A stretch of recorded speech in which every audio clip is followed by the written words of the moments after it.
तिरुमाला तिरुपति देवस्थानम एक बार फिर सुर्खियों में है।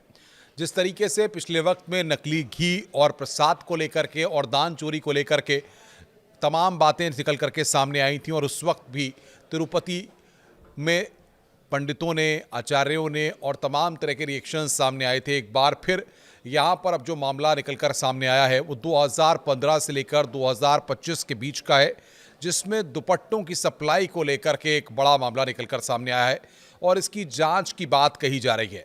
जिस तरीके से आपको बता दें कि तिरुमाला तिरुपति देवस्थानम को लेकर लोगों में आस्था है, बड़ी संख्या में श्रद्धालु वहां पर पहुंचते हैं दर्शन करने के लिए तिरुपति के।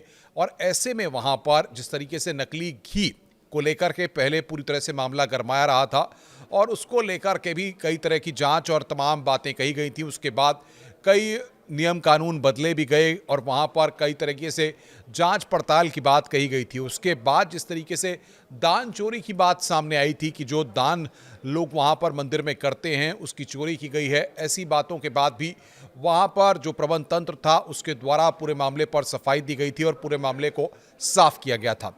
लेकिन अब जो मामला निकल करके सामने आया है वो दुपट्टों की सप्लाई का है और उस पूरे मामले में यहाँ पर बड़ा घोटाला निकल करके सामने आया है। ये सप्लाई आपको बता दें कि 2015 से 2025 के बीच में की गई है और इसको लेकर अब पूरी तरह से विवाद गहराता जा रहा है। दो तीन बातें बड़ी महत्वपूर्ण हैं जो हम आपको बताना चाहेंगे। तिरुमाला तिरुपति देवस्थानम में 54 करोड़ रुपए के सिल्क दुपट्टा घोटाले का एक खुलासा हुआ है। 54 करोड़ रुपए का ये पूरा घोटाला है जो लगातार सुर्खियों में बना हुआ है। जांच में सामने आया है कि सिल्क के नाम पर पॉलिएस्टर दुपट्टे सप्लाई किए गए।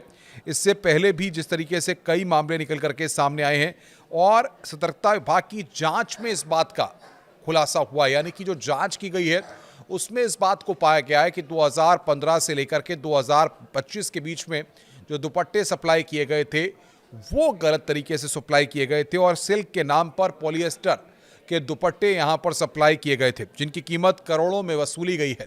यानी कि जो सप्लाई किया गया इन 10 सालों के दौरान उसमें करोड़ों रुपए कीमत भी वसूली गई और इस घोटाले की रकम लगभग 54 करोड़ रुपए से अधिक बताई जा रही है।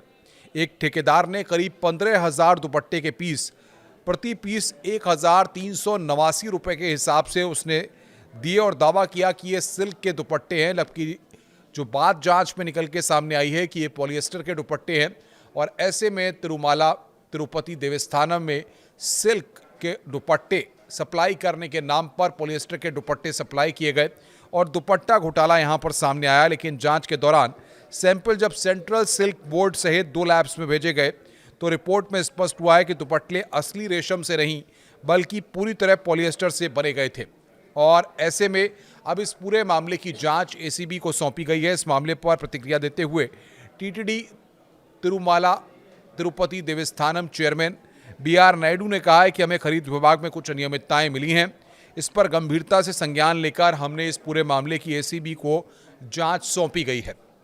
जिस बात का मैं जिक्र कर रहा था, नकली घी और मिलावट का मामला वो 2024 में तिरुपति में ही सामने आया था और तब आंध्र प्रदेश के तत्कालीन मुख्यमंत्री ने आरोप लगाया था कि तिरुपति के पवित्र लड्डुओं में इस्तेमाल होने वाला घी शुद्ध और घृत न होकर मिलावटी हो सकता है। इसी तरह से 29 अप्रैल को परकामनी विभाग से एक जुड़े क्लर्क CV रवि कुमार को गिरफ्तार किया गया था। दान की रकम चोरी कर रहा था, ये आरोप यहाँ पर लगे हुए थे। ऐसे में अब ये सिल्क दुपट्टा घोटाला सामने आया है, जिसके बाद तमाम तरीके से ये बातें कही जा रही हैं और इसकी जांच एजेंसियों ने जब इसको पुष्टि की है तो सबसे बड़ी बात ये निकल के आ रही है कि आखिर 10 सालों तक किस तरीके से सिल्क के नाम पर पॉलिएस्टर के दुपट्टे उस मंदिर के प्रांगण में आते रहे, सप्लाई होते रहे और किसी ने तब कोई भी इन चीज़ों को नहीं देखा और 10 सालों के बाद अब जा करके इस मामले का खुलासा जांच के बाद हुआ है। नमस्कार।